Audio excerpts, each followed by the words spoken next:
le ministre des Enseignements secondaires a développé une plateforme d'enseignement à distance pour les élèves du secondaire au Cameroun. Une série d'enseignements dispensés par les enseignants de qualité pour les élèves du secondaire. Apprendre n'a jamais été aussi simple avec l'enseignement à distance. Une initiative du ministère des Enseignements secondaires sous la supervision du professeur Nalova Lyonga en collaboration avec le ministère des Postes et Télécommunications, la CAPDEL, la CRTV et l'UNESCO. Nous introduisons l'enseignement à distance comme une autre méthode d'enseignement et d'apprentissage qui diffère du cadre de classe traditionnel auquel vous êtes habitué.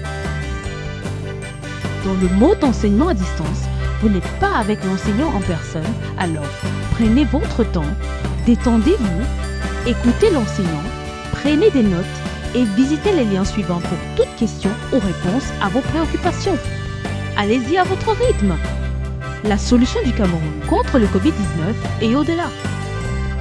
Professeur Nalova Lyonga, ministre des Enseignements secondaires. Bienvenue à cette classe d'apprentissage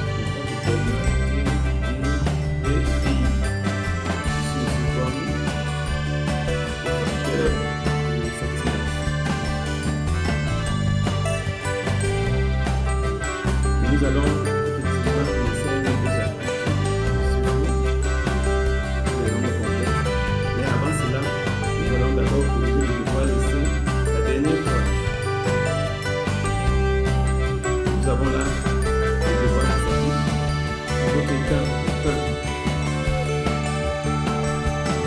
Première question, calculer le PGCP de 91 et 10 et résoudre dans Z carré 91 moins 17 égale à 412. Deuxième question, lors d'une discussion de garçon et fille a dépensé 100 pièces de monnaie. Les garçons ont dépensé 8 pièces par chacun, les filles 5 pièces chacune. Combien pouvait-il avoir de garçons et de filles? Nous allons donc passer à la correction du devoir. Question numéro 1, il fallait donc trouver le PGC de 91 et 10. Alors pour trouver le PGC de 91 et 10, nous avons plusieurs méthodes. Soit on passe par la décomposition produit des facteurs premiers, soit on utilise Euclide. Et la méthode Euclide est plus facile. On constate donc que 91 est égal à 9 fois 10 plus 1. Et on constate donc que le dernier reste différent de 0 dans la division de 91 par 10, c'est 1. Conclusion. PGC de 91 et 10 est égal à 1. Et nous allons donc passer à la résolution de l'équation. De l'équation 91x moins 10y égale à 412. Nous prenons donc 1 qui est le PGC de 91 et 10 qui divise bien sûr 412. Et comme ça divise 412, ceci montre donc que cette équation a des solutions dans Z. Alors, pour cela, nous allons continuer en trouvant le couple solution particulier. Alors, ça s'affiche sur votre écran, le voilà, mais beaucoup vont demander comment on a pu trouver cette réponse. Alors, je vais vous présenter comment on peut faire pour trouver cette réponse. Alors, 91 et 10 étant premier, d'après Bézout, nous avons donc, comme ils sont premiers, il doit exister donc deux nombres U et B, tels que 91 U plus 10V est égal à 1. Et on constate évidemment que U en ce moment est égal à 1 et V est égal à c'est moins. Et V est égal à 9. On obtient donc facilement en multipliant par 412, I0 égale à 412 et Y0 égale à 9 fois 412 qui donne évidemment 3700. Voilà donc les solutions, ce couple de solutions particulières. Alors, ayant donc la solution particulière, on va résoudre notre équation.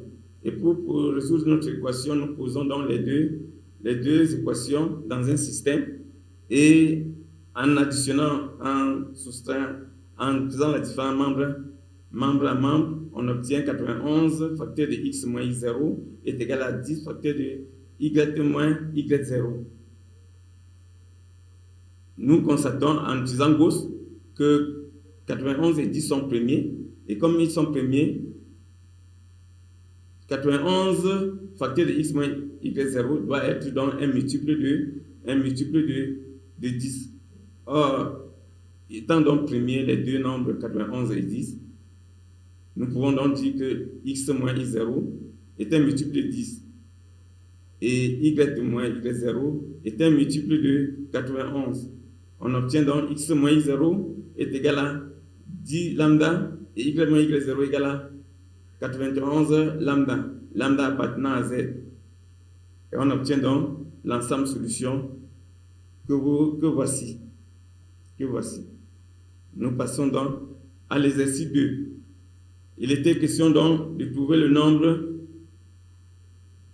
de garçons et le nombre de filles dans le groupe qui a fait l'expulsion et qui a dépensé 100 pièces. Alors, pour commencer, nous allons d'abord choisir les inconnus. Nous constatons les inconnus. Nous avons fixé n, le nombre de garçons, et m, le nombre de filles. Et à partir de là, on obtient donc l'équation de Franklin que vous avez là. Maintenant, nous allons déterminer l'équation. Nous allons déterminer le couple solution particulier, c'est-à-dire N0, M0. On indique que c'est 200. Comment on a pu obtenir dans les 200? Comme tout à l'heure, en utilisant Bézout, on constate que 8 fois 2 moins plus 5 fois 3 est égal à 1. Conclusion, nous constatons que U est égal à 2, après Bézout, et V égale à moins 3. À partir de là, nous trouvons donc, en multipliant par 100, on obtient donc I0, le N0 égale à 200, et Y0 égale à M0, pardon, égale à moins 300. On obtient donc la solution particulière. Ayant donc obtenu la solution particulière, nous allons résoudre notre équation. Et pour résoudre notre équation, nous allons placer les deux équations, les deux lignes d'égalité. Et on obtient donc 8 facteur de n moins n0 est égal à 5 facteur de m moins m0.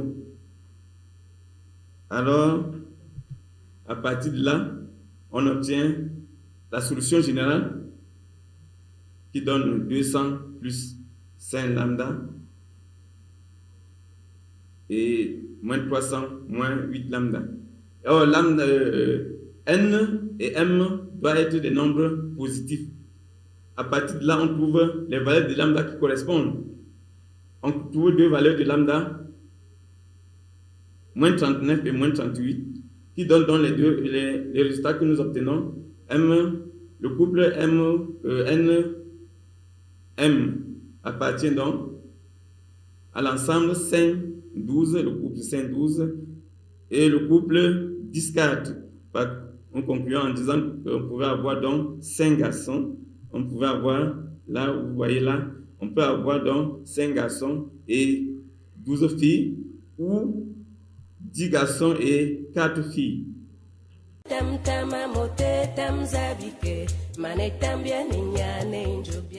Nous allons passer à notre leçon. Et nous avons dit, cette leçon, c'est dans un nouveau chapitre. Et ce chapitre est intitulé Nombre complexe. Et c'est subdivisé en 4 grandes parties. Forme algébrique, première partie. Nombre complexe conjugué, deuxième partie. Module d'un nombre complexe et équation dans C. Nous allons donc commencer par la forme algébrique, bien sûr. Et cette leçon est intitulée leçon 12, écriture algébrique. Forme algébrique, écriture algébrique, leçon 12, écriture algébrique. Alors, le plan de notre leçon est affiché. Première chose à faire, objectif. Nous avons les objectifs à vous donner après les prérequis, suivi la situation problème, de l'activité d'apprentissage, des exercices d'application et le devoir. À la fin de cette leçon, vous serez capable de reconnaître un nombre complexe, de donner l'écriture algébrique d'un nombre complexe. Et pour pouvoir donc aborder cette leçon, vous devriez donc connaître certaines notions que vous avez vues dans la classe antérieure, c'est-à-dire calcul dans R et la résolution des équations dans R. Alors, vous savez, réellement, dans l'ensemble des nombres complexes intervient dans plusieurs domaines de vie. Et la situation qui retient notre attention aujourd'hui, c'est l'électricité. Alors nous avons là un dipôle qui est monté, et Z l'impédance de ce dipôle. Et ce dipôle est constitué d'un circuit et d'un circuit RL, appelé RN, et l'impédance doit vérifier l'égalité Z égale à R plus I, L oméga, où R est la résistance, L l'inductance et oméga la pulsation. I est juste une constante séparant les composantes R et L oméga de l'impédance.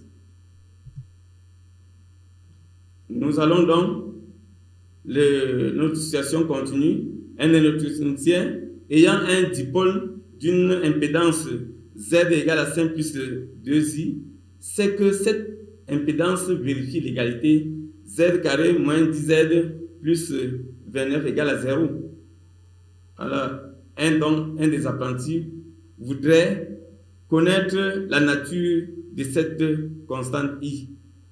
Alors, il se pose la question, I est-il un nombre réel? Et l'impédance Z égale à 5 plus 2i est-il un nombre réel?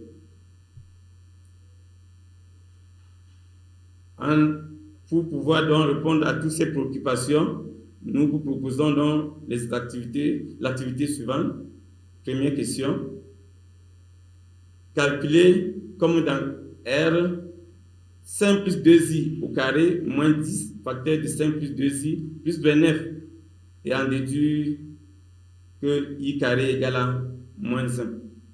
Deuxième question. La constante i est-elle un réel? Troisième question. Il existe un ensemble noté grand C contenant les expressions de la forme A plus I, B, où A et B sont des nombres réels et I carré égale à moins 1. Donc dans cet ensemble C, les calculs se font comme dans R, et l'ensemble C est l'ensemble des nombres complexe ou imaginaire. Alors, première question, C contient-il R? Deuxième question, Z égale à 4 et égale à 5 plus 2i est-il un réel? Ou bien appartient-il à R? 5 plus 2i est-il un élément de C? Quatrième question, on donne donc Z' égale à A plus IB, où A et B sont des nombres réels. A, on dit A est la partie réelle du Z', noté RE de Z', et B est la partie imaginaire du Z', noté IM de Z'. Question petit a, déterminer RE de 5 plus 2i et IM de 5 plus 2i. Question B, deux nombres complexes sont égaux si les parties réelles sont égales et les parties imaginaires égales. Peut-on dire que 5 plus 2i est égal à 7i? Donc voilà donc les activités qui vont nous permettre de répondre à notre préoccupation de la situation problème. Nous passons donc à la solution des questions de l'activité. Question numéro 1. Calculons comme dans R 5 plus 2i. 5 plus 2i au carré moins 10 facteur de 5 plus 2i plus 29. Et en développant et en réduisant, on obtient 4 plus de 4i au carré. Voilà donc ce que nous avons. On a dit donc, à partir de ça, montrons que i au carré est égal à moins 1. Alors, pour pouvoir répondre à cette préoccupation, nous allons donc revenir un peu en haut pour voir ce que notre jeune électronicien voulait dire. Il voulait donc que l'impédance vérifie l'égalité Z carré moins 10 Z plus 29 égale à 0. C'était ça. Or, notre impédance ici, c'était 5 plus 2i. Et en remplaçant, nous obtenons ici 4 plus 4i au carré est égal à 0. Alors, avec ça, il est évident donc que i au carré est égal à moins 1. I au carré est égal à moins 1. De cette égalité, on obtient i carré égal à moins 1. Alors, on nous pose la question, est-ce que i est un nombre réel? Alors, nous constatons donc que si i est un nombre réel, on trouve le carré qui est égal à moins 1. Or, aucun nombre ne peut être négatif. Donc, i ne peut pas être un nombre réel puisque son carré est négatif. Et nous passons à la question 3a, c'est-à-dire C contient-il l'ensemble R? Alors, pour pouvoir répondre à cette préoccupation, nous sommes obligés d'écrire C. On nous a dit C est l'ensemble des éléments qui s'écrivent sous la forme A plus IB, où A et B sont des nombres réels. Si nous posons B égale à 0, alors nous obtenons donc le nombre, on aura donc A plus 0, I est égal à A, qui est bien un nombre réel. Nous disons donc que tout nombre réel est d'abord un élément de C. Conclusion, R est une partie de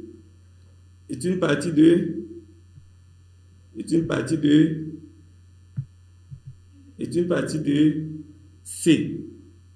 Alors, on nous demandait aussi, est-ce que l'impédance 5 plus 2i appartient à R? Alors, supposons donc que 5 plus 2i appartient à R. Et on va voir ce que ça va donner. Alors, 5 plus 2i est égal à 1, un nombre réel, et 1 est égal à x. x appartient à R. Alors, à partir de là, on obtient I est égal à x plus moins 5 sur 2i sur 2. Or, ça, on a dit que I n'est pas un nombre réel. On obtient une contradiction, ce qui veut dire que 5 plus 2i n'est pas un nombre réel. Donc, c'est évidemment un nombre, c'est un élément de C. Question 4a. Déterminer la partie réelle de 5 plus 2i. Donc, la partie réelle de 5 plus 2i et la partie imaginaire de 5 plus 2i. La partie réelle de 5 plus 2i est évidemment 5. Est 5. Et la partie réelle imaginaire de 5 plus 2i est 2. On nous demande aussi, est-ce que 5 plus 2i est égal à 7i? Alors, plus en haut, on nous a dit dans l'activité que deux nombres complexes sont égaux s'ils ont la même partie imaginaire et la même partie réelle. Or, 5 plus 2i et 7i, lorsque nous prenons de ces deux nombres, certains seront tentés de dire ils sont égaux parce qu'on a additionné pour avoir 7i. Ce calcul ne peut pas se faire parce qu'il y a ceci qui a ces deux nombres qui sont multipliés ici, qui n'ont rien à voir avec. On a dit que 5 était réel et que 2i n'était pas un nombre réel. Et la partie réelle de 5 plus 2i est 5 et la partie réelle ici c'est 0. Ils n'ont pas la même partie réelle. Conclusion, les deux nombres ne peuvent pas être égaux. On pouvait aussi utiliser la partie imaginaire. Les parties imaginaires, on constate que la partie imaginaire de 5 plus 2i, c'est 2, et la partie imaginaire de 7i, c'est 7, donc différents, dont les deux nombres ne sont pas égaux. Alors maintenant, que retenir de ce que nous venons de faire? Nous disons donc que il existe un nombre imaginaire noté i dont le carré est égal à moins 1. Vous voyez ça là. Et un nombre complexe est un nombre qui s'écrit sous la forme x plus y, où x et y sont des nombres réels. Et nous arrivons au niveau des notations. L'ensemble des nombres complexes est noté grand C. Vous allez voir ça là à l'écran actuellement. Et les calculs dans C se font comme dans R. Et nous donnons quelques exemples de nombres complexes. Nous avons 7 moins i, 2 moins 2i, 0, moins 3i sont des nombres complexes, bien sûr. Et les nombres réels sont aussi les nombres complexes, donc R est une partie de C.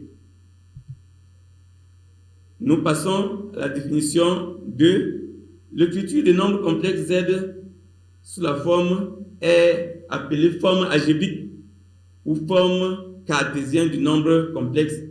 Le voilà. Et la partie X est la partie réelle, notée RE de Z, et Y est la partie imaginaire, notée IM de Z. Et nous dégageons aussi quelques propriétés. La première propriété, c'est Z étant un nombre complexe, Z est réel si et seulement si la partie imaginaire est 0, et Z est imaginaire pur si et seulement si la partie imaginaire est non nulle et la partie réelle nulle. Nous allons à la propriété 2. À la propriété 2, on considère donc deux nombres, Z et Z'. Alors pour que les deux nombres soient égaux, il faudrait que la partie réelle de Z soit égale à la partie réelle de Z', et la partie imaginaire de Z soit égale à la partie imaginaire de Z'. Et Z est égal à 0 si la partie réelle est nulle et la partie imaginaire nulle. Et nous allons donc passer à quelques exemples. On nous dit déterminer les parties réelles et les parties imaginaires de chacun des nombres suivants. Premier cas, nous avons Z égale à 1 plus 3i. La partie réelle est 1 et la partie imaginaire est 3. Deuxième cas, Z' égale à moins 3i. La partie réelle est 0, la partie imaginaire est moins 3. Z seconde égale à moins 4. La partie réelle est moins 4 et la partie imaginaire 0. Z1 égale à 1 plus 3i sur 2. La partie réelle est 1,5 et la partie imaginaire est 3,5. Voilà, nous allons donc passer à l'exercice d'application. Il y a donc, premier exercice, quels sont les nombres donnés sous la forme algébrique? Parmi les quatre là, les voilà. Il y a Z égale à 3 moins I au carré, I au cube, pardon. Deuxième cas, Z égale à moins 3i plus 4i. Et troisième, Z égale à I facteur de 1 plus I. Et dernier cas, Z égale à 2 plus I. Exercice 2. Alors, on nous dit dans chacun des cas, donne la partie réelle et la partie imaginaire. Voilà donc les données. Il est question de donner la partie réelle et la partie imaginaire. Exercice 3. On nous donne Z. Question 1. On nous donne Z égale à 2 sinus θ cosinus θ plus I cosinus θ, θ étant un nombre réel. On nous dit de déterminer l'ensemble des valeurs de θ pour que petit i, Z doit être réel, 2i pour que Z soit un imaginaire pur. Voilà, nous allons donc donner les solutions à ces exercices d'application. Alors, premier exercice, il était question de donner le nombre qui est écrit sous la forme algébrique. Et en consultant, nous constatons que, si je peux revenir vite, nous constatons évidemment qu'il n'y a que le dernier qui est écrit sous la forme algébrique. C'est pour ça que vous avez ici Z égale à 2 plus I. Nous passons à l'exercice 2. Il était question de donner la partie réelle et la partie imaginaire de chacun des nombres. Premier cas, Z égale à 3 moins I au cube. Or, comment on a fait pour obtenir 3 plus I? On aura donc Z égale à 3 moins I au cube.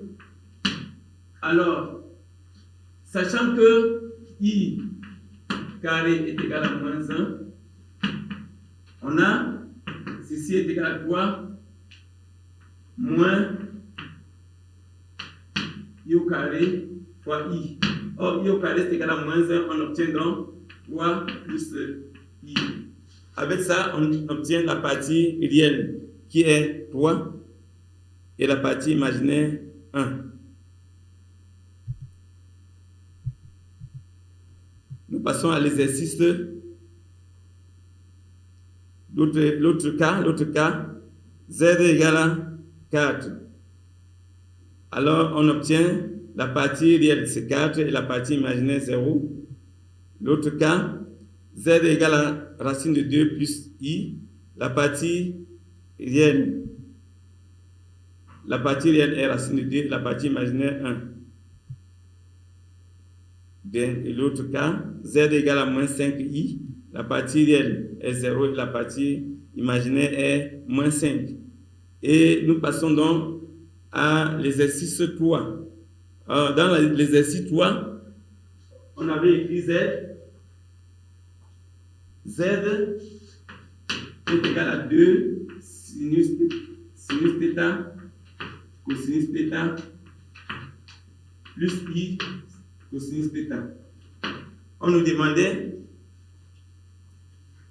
de déterminer la valeur de θ pour que ce nombre soit réel.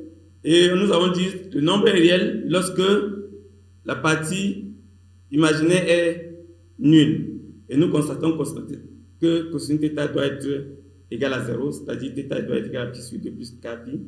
Et le cas où z doit être imaginaire pur, il faudrait que la partie imaginaire soit non nulle et la partie réelle nulle. Or, la partie imaginaire ici, c'est cos θ. Donc, cos θ doit être différent de 0. Et 2 sinus θ, cosinus θ doit être égal à 0. On trouve donc sinus θ égal à 0. C'est-à-dire θ égal à kpi. Alors, nous finissons en vous donnant donc le devoir qui s'affiche sur l'écran. Nous vous disons merci pour votre attention et notre prochain cours portera sur les calculs dans C.